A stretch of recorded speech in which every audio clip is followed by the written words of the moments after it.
It's just at the end of the day, are you going to be upset with yourself for going out of alignment? You know, I've had to say no to a lot of things over the last 6 years. But I'm usually, I would say I'm 99 times out of 100, I'm grateful I did. You kind of have to accept that your friends are not going to accept you,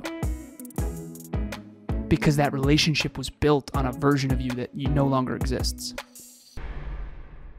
Next Level Nation, welcome back to another episode of Next Level University, where we teach you how to level up your life, your love, your health, and your wealth. We hope you enjoyed our latest episode. It was One Simple Habit to Help You Find Perspective, episode number 1361. Today, for episode number 1362, the downside of setting boundaries. So, our goal is always to talk openly and authentically about the struggles and successes when it comes to growing and relationships and money and all that happy jazz. And it's unfortunate that at times when you feel like you've overcome one hurdle, there is another potential hurdle after that, but I do think that is the journey of life. So one of the big things we talk about is boundaries and understanding that many of us do not set boundaries because we do not believe we are deserving of them. Sometimes it's a self-worth issue. There's a lot that can go into that. We won't get into that super deep in this episode. But this weekend, I had a birthday party that I think I mentioned that I was going to on one of the previous episodes. So Taryn was in New York, as I mentioned last episode, and I think she texted me sometime in the morning on Friday. She said, "How's your day going?" And I said, "Oh, it's busy, blah, blah, blah, whatever it is." And she said, "You're still going to that party tonight, right? Or are you excited for the party tonight?" I don't remember what the phrasing was. And I said, "Honestly, I'm not going." I texted the person who's having it last night, and I told him I just can't. And she's like, "Why? Are you okay?" And I said, "Well, number one, I don't feel great. You and I didn't feel great last weekend. Both of us were kind of under the weather, or under the pressure, I guess is probably the best way to put it." And I said, "Honestly, I'm not going to get done my last call until like 7 o'clock, 7:30, 8 o'clock, depending on what's going on. And the last thing I want to do is drive, an hour and 15 minutes to be around a bunch of people for an hour before I come home because I have a call early on Saturday." So honestly, I'm good. It just doesn't make sense. And I really need the time. And that's what I told this person when I texted them. I said, "Look, I'm sorry if I audioed them. I said, I'm sorry if I'm letting you down. I'm sorry if you feel any type of way. I just am burning down, honestly. And I'm struggling to keep up with everything. And I just need a weekend. I just need time. I just need time to be me and just be by myself." And I felt like garbage. I really did. I felt like, I'm letting this person down. And this is something that they're going to remember forever. And, oh, there's Kev again, bailing in the last minute, that type of stuff. But the person was very kind and they were very understanding. But it still sucked.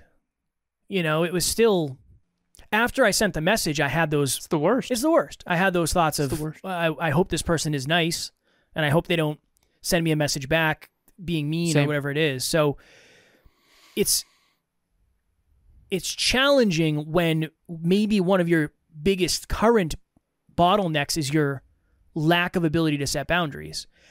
Unfortunately or fortunately, you will have the opportunity to learn a new skill when you start setting boundaries. The guilt, the dealing with pushback, whatever it may be. Alan and I both experience this because we tend to try to make sure we're staying in alignment. And oftentimes there is pushback when you do set boundaries. So I thought it would be a valuable, important episode because I don't want you to think that we have it all figured out and we just set boundaries and we're like, all right, cool, I'm going to go on with my life, because there's a lot of internal stuff that comes with it. When it comes to growth, when it comes to goals, when it comes to the process required of you to achieve those goals and to achieve that growth, this is my least favorite part. Yeah. This is my least favorite part of the growth journey. Just, when you're committed to maximizing your potential, when you're committed to growth, you inevitably have to say no to a lot of things that are not aligned. I actually believe this to be true. I think that the main reason The number one reason people don't have big goals, I believe, is self-belief. That's fair. We've done episodes about that. Number two reason is this, I think. I had a friend of mine, and this is something that I want to say reluctant to share, but this part sucks. This is the part of the journey that just sucks, so I just want to share it with our listeners. So I've known this person since he was 4 years old and I was 5 years old. And he was like a brother to me growing up, and his family was like a second family to me. And fast forward, we are best friends in the tail end of high school and early college. And his parents do foster care. And there was a child named Tia that ended up becoming his little sister. They ended up adopting Tia, which was awesome. And I've known Tia since she was 2. And Tia just graduated high school. So we are getting old, which was wild. So he texted me. He said, "Hey, brother, Tia's graduating, and the graduation party's this weekend. I'd love for you to swing by. That would make her feel really special. It'd be really great." And there's a huge part of me that wanted to do that. And I was like, okay. And I said, "Brother, I work every Saturday. And what are the times? What are the times?" This is all via text message, so I'm paraphrasing here. But he said it starts at 2, but come whenever. He said, even if you can only come for 5 minutes, come on by. I really wanted to. I said, okay, I'll try to make it work. And I literally texted him. I said, "Is 7 too late? Because my last call doesn't end until basically 6:30. And he's like, "No, that works. Awesome." Fast forward. I have talked a little bit on the podcast, but definitely a lot behind the scenes about me flirting with burnout.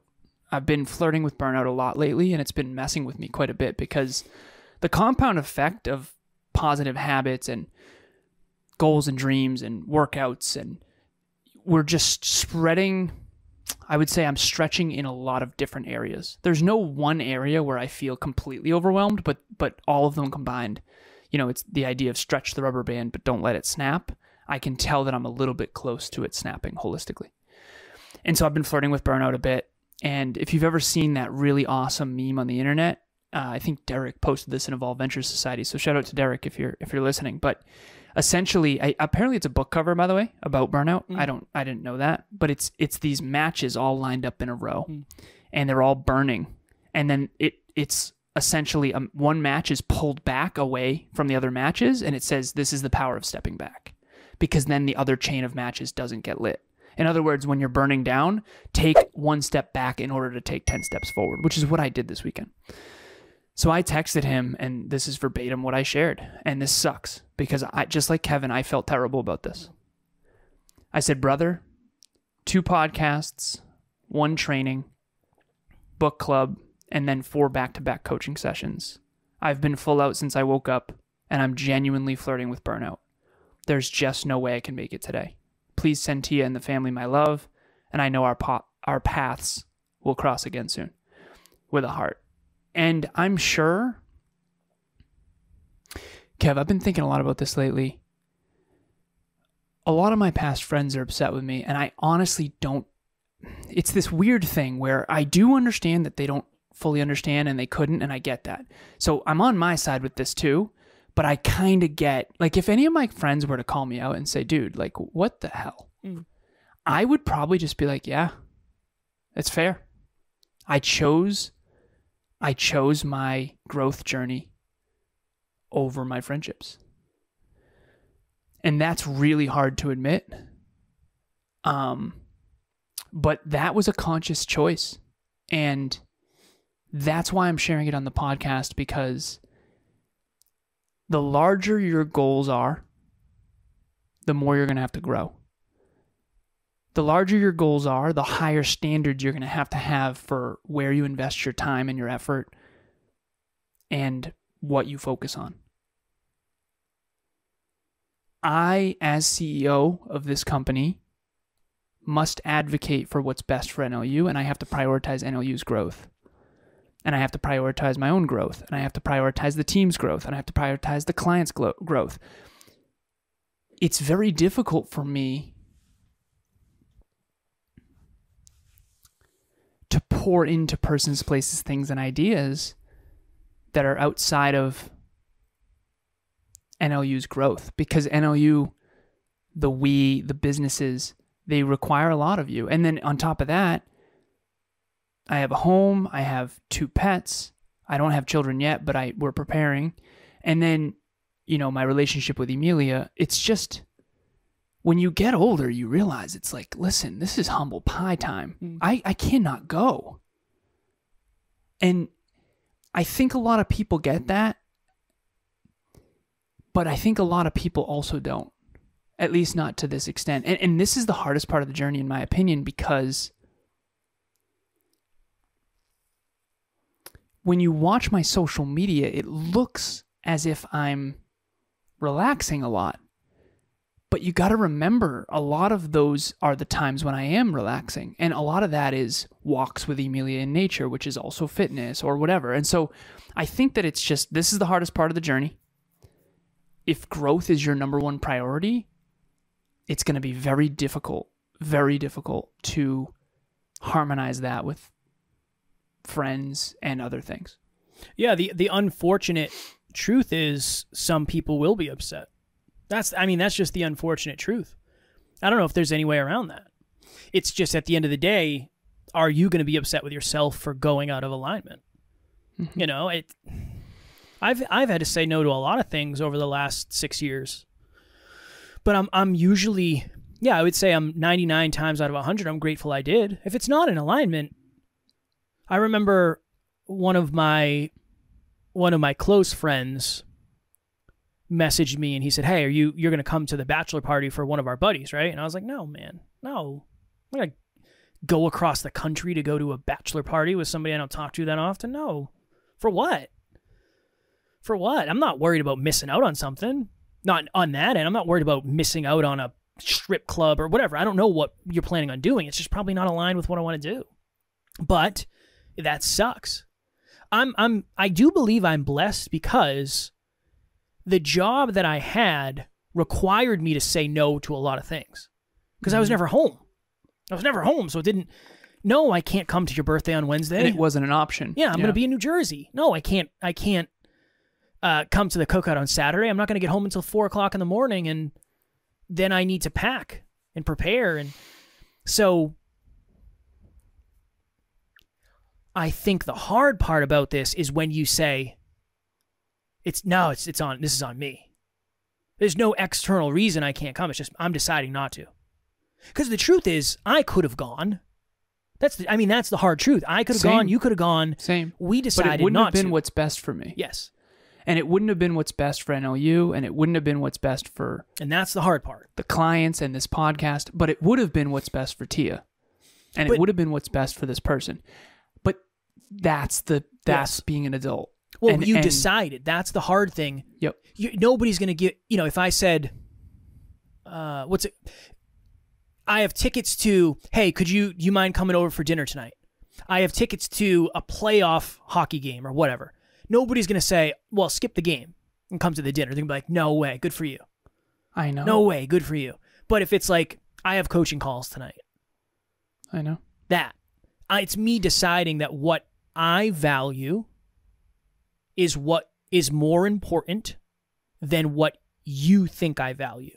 Or what I used to value. What you think I should value. What you think I should value. What we used to value. Mm-hmm. That's the hard thing. Yeah. Kev, this is good. This is really, really good for our listeners in particular, because this is like by far the hardest part. Self-belief for me wasn't the issue. This was the issue. Understandable. I have this manifestation equation that I do with all my clients, and if you're curious, reach out. I can give it to you. It's 10 steps, and it's an assessment of like, if you're not achieving your goal, this is why. Like, there's an X right here. Self-awareness is one of them. Visualization is one of them. Self-belief is one of them. My biggest issue, and I went through it. I obviously do all these assessments. I don't like to give anything that I don't do. And I did the assessment, and one of the steps in this 10-step formula, for lack of better phrasing, which we're going to teach at the retreat, we're going to teach this a lot. But anyways, the 7th step is strict alignment. Strict alignment is the ability to say no to all of the persons, places, things, and ideas that are not in alignment with your goal. Kev, I want to ask you this. I've always had goals. I've always been a goal-oriented person. I'll say that. Pretty big goals, statistically speaking, blah, blah, blah, whatever. For someone who didn't used to have goals, and now, here's the thing. If you really didn't want to go, this wouldn't be as big of a deal. Yeah, it would still suck to say that, but like, I actually wanted to go. I just had this really humbling moment of, that is never going to, I don't know if that's going to be what's best for me, like almost ever. Because Emilia and I sat down, we did a time audit on Sunday, and her and I are eating a lot of humble pie lately regarding how much time we have versus, I'm very grateful. The demand on our time is very high. I'm very grateful. That's what we wanted, right? We have listeners all over the world. We have clients all over the world.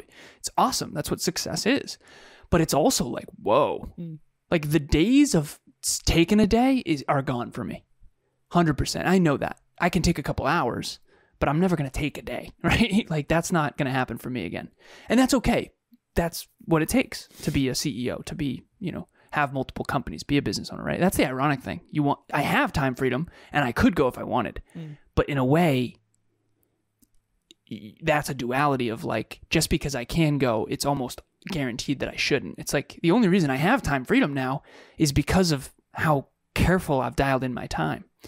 So I digress. Question for you, Kev. Now that you have large goals, you have large responsibilities,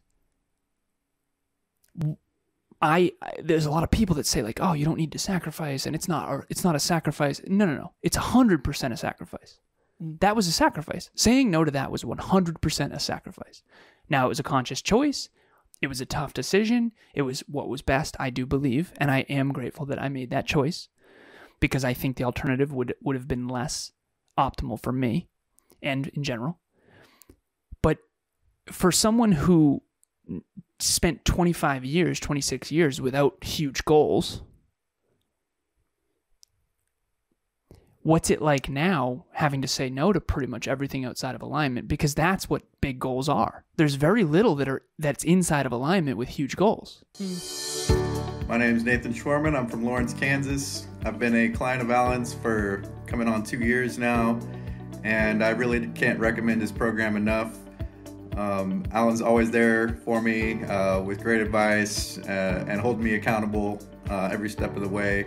And really leading by example. I've grown a lot in his program, but he's grown alongside with me. So I'd really recommend joining up on the program and joining the community. I think I have more practice than you probably think, just because, the travel was one. I had big goals compared to a lot of people I knew. Right? The bodybuilding thing. Bodybuilding is one of the hardest things in the world because there's so much external. I did a bodybuilding prep. So for those who don't know, I ate chicken, rice, broccoli, eggs, protein shakes. That's pretty much it. Every single day for 3 months straight. And I would get peanut butter in there. Yeah, there's peanut butter and oats as well. Yeah. Not towards the end though. The oats and the peanut butter go away the closer you get. And this was for a 3.5 month prep. And during prep, the 4th of July, my birthday, 2 weddings, and my girlfriend at the time's birthday. And every single one of those times, I stayed on my diet. Other than on the 4th of July when I had a handful of M&Ms and I texted my coach. And he's like, why would you even tell me? I was like, because I had to. I felt guilty. Now, again, I don't know if any of that is quote-unquote healthy. Forgive me, coach, for I have sinned. But I remember being at this wedding and like people were not happy with me because I pulled out my prepped meal. Like I'm not. Yeah, and they paid for the. Yeah, whatever. That happened to me too. Yeah, well, it's $35. You want the money? I'll give you the money. Like whatever. What's the big deal? Let me accomplish my dreams. Damn it. Yep. So I do have a good amount of setting boundaries in the past based on goals that people didn't understand. If anything, now it's almost easier because at least I have some results to show that I'm an actual business owner. I don't know, man. I think now for me, it's probably easier than ever because I think people are starting to understand. Yeah. And most of the people in my life, this is the interesting thing.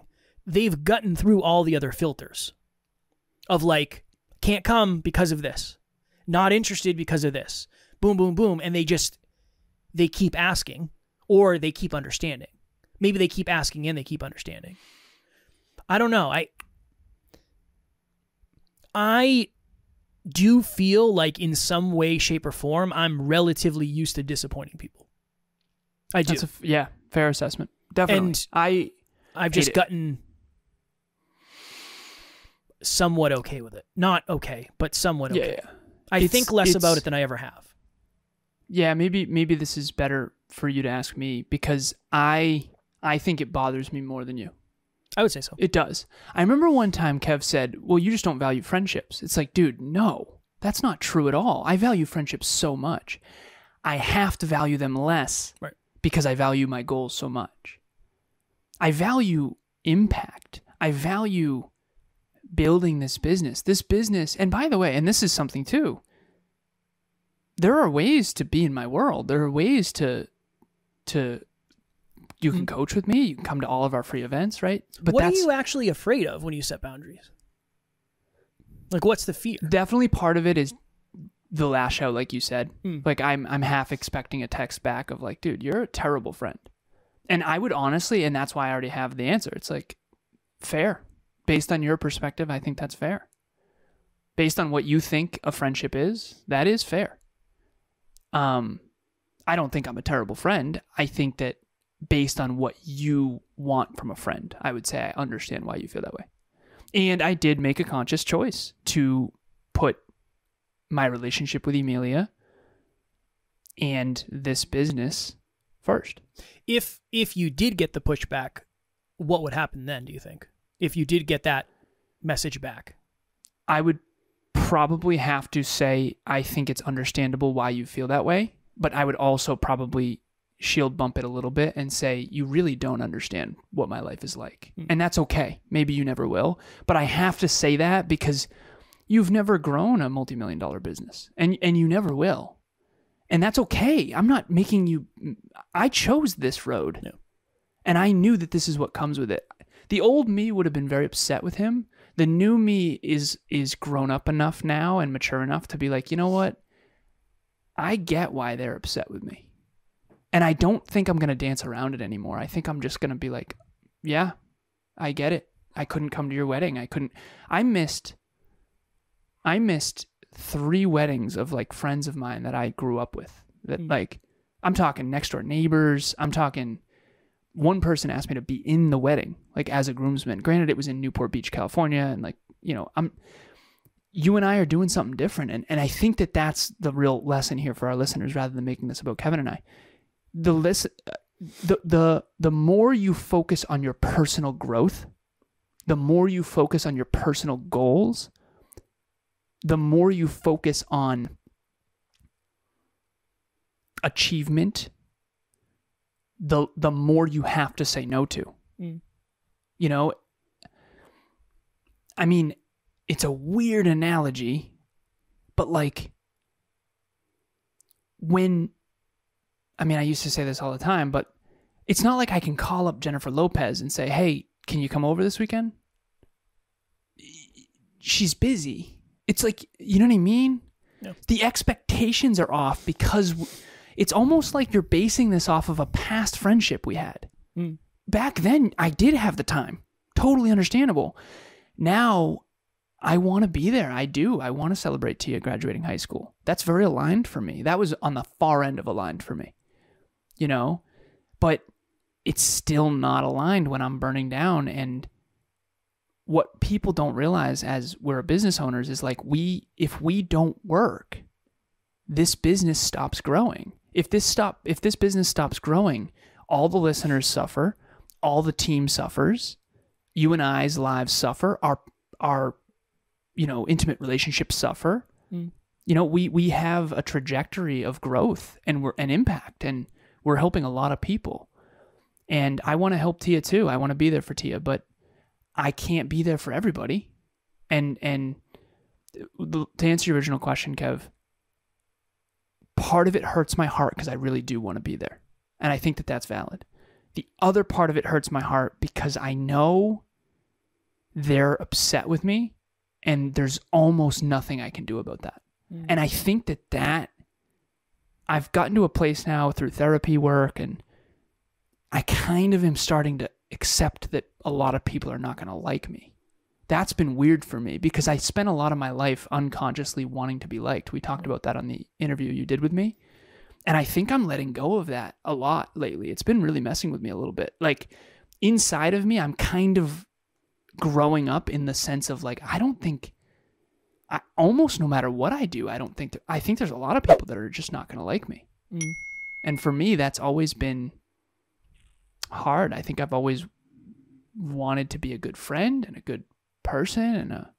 And everything I do is to help people, pretty much. Yeah.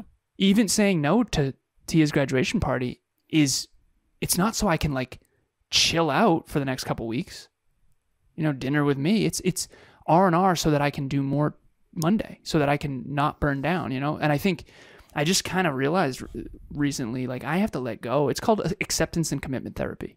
It's called ACT. There's a therapy modality that Emilia suggested that I look into, which is you kind of have to accept that your friends are not going to accept you because that relationship was built on a version of you that no longer exists. And you have to commit to saying, okay, now that I know that our families aren't going to fully understand and that my past friends aren't going to fully understand, it's like, okay, just commit and own it. You're right. And from your perspective, I am a bad friend. I get it. I think the hardest, and we got to pop here because I got to go, but maybe we can do a deeper dive into this. I think one of the hardest things about it is you subconsciously know it's never going to get better. I know. The same. It's like I'm drawing a line in the sand that you and I both kind of know is probably a line in the sand. Yep. And I'm afraid what you're going to think for the future. That. Because at the end of the day, it's up to me whether or not I come. It's up to me. There's nothing you can really say. Will it make me feel bad? Yeah, but I still have to make my decision. I know. I still have to make the decision that I believe is best for me, for my family, for the business, for my health, for the world. I think there's a regretful part of us that's like, this is almost me taking one step back on the track. And I know that if I take one step back, I may never take this step again. And it's just back and back and back. So I very much understand that. Mm-hmm. I very much understand that. Taryn, when she's away, she's very extra lovey because she misses being home. And one of the gratitudes was you've helped me tremendously when it comes to setting boundaries. Mm-hmm. It's like, that's just something I'm used to. I've had to do that for a long time. Now, what I cannot help you with is the pushback you get, because that's not up to me. I cannot control the pushback you get from other people. I can help you set boundaries. I just can't promise what they're going to say when you do. That's the hard part. You will get pushback, of course, particularly people that are entitled. Forever, and too. I know you got to jump, but Kev, the bigger your goals are, the harder it will be. The more boundaries you'll have to set. Definitely. That's a fact. The larger your goals are, the more boundaries you will have to set. It's not even a choice. It didn't even feel like a choice. It felt like I need to do this because anything outside of alignment with this, I can't do it. And that sucked. But the moment you and I chose this path, a lot of stuff became not aligned. Yeah. And that's why I think that's why big goals are not common. One of the reasons. I think the other reason is self-belief. Or less aligned. Yeah. It's not that it's not aligned. It's just less aligned than me R&Ring because I'm burning down. Mm-hmm. I texted you Saturday. I was like, I skipped the chief officer meeting because I literally couldn't. I was so dizzy. For some reason, I was having like these dizzy spells. I don't know what the hell was going on. And I was just laying on the couch like, oh, the last thing I need to do is be on calls. And I had a podcast that afternoon. I went and I crushed it. I delivered. I gave it hell like I do. But after that, that was it. You're not going to see much of Kevin this weekend because Kevin's burning down. So yeah, we'll do another. I'm sure we'll do many episodes on this, but this is one of the hardest things about growth. This is one of the hardest things about goals. And this is probably the hardest thing about putting yourself first. Mm-hmm. Because when people are thinking of themselves, they're not thinking of you necessarily. Hopefully you have people in your life like Alan, like myself, where if you tell me you can't come to something, of course I'm going to understand. Because most likely... That's one thing that's fascinating. Well, because we've been on the other end I would of it. never be upset with him. I know. You know? I know. Yeah, that's the weird thing. But you understand. I do.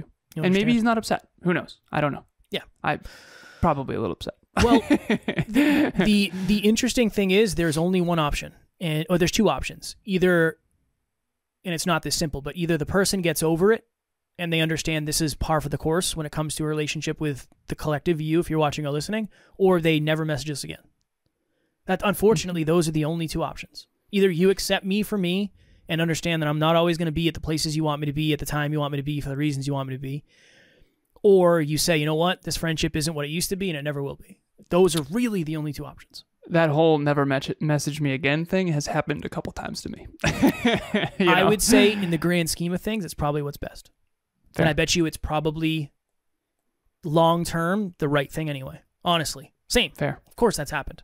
For me, it's almost like, cool, now I'm not going to... You'll be upset forever, maybe, but I'm never going to upset you again. Yeah, that's true. And because I'm never going to change my mind. I know. I can't change my mind. I know. So, okay, we got to go. Next Level Nation, join our private Facebook group, Next Level Nation, where you will not get guilted for doing the right thing. I can promise you that. Also, Next Level Hope Foundation, June 18th, Father's Day. Yes. You can either potentially attend. Either way, please go to the landing page. This is a super good cause. Kevin and I both grew up without fathers.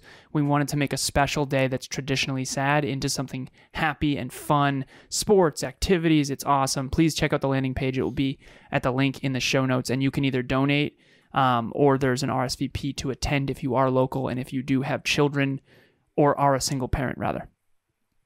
Tomorrow for episode number 1363, the 3 big things that determine who you become. We talked about who you become in, I don't remember which one it was.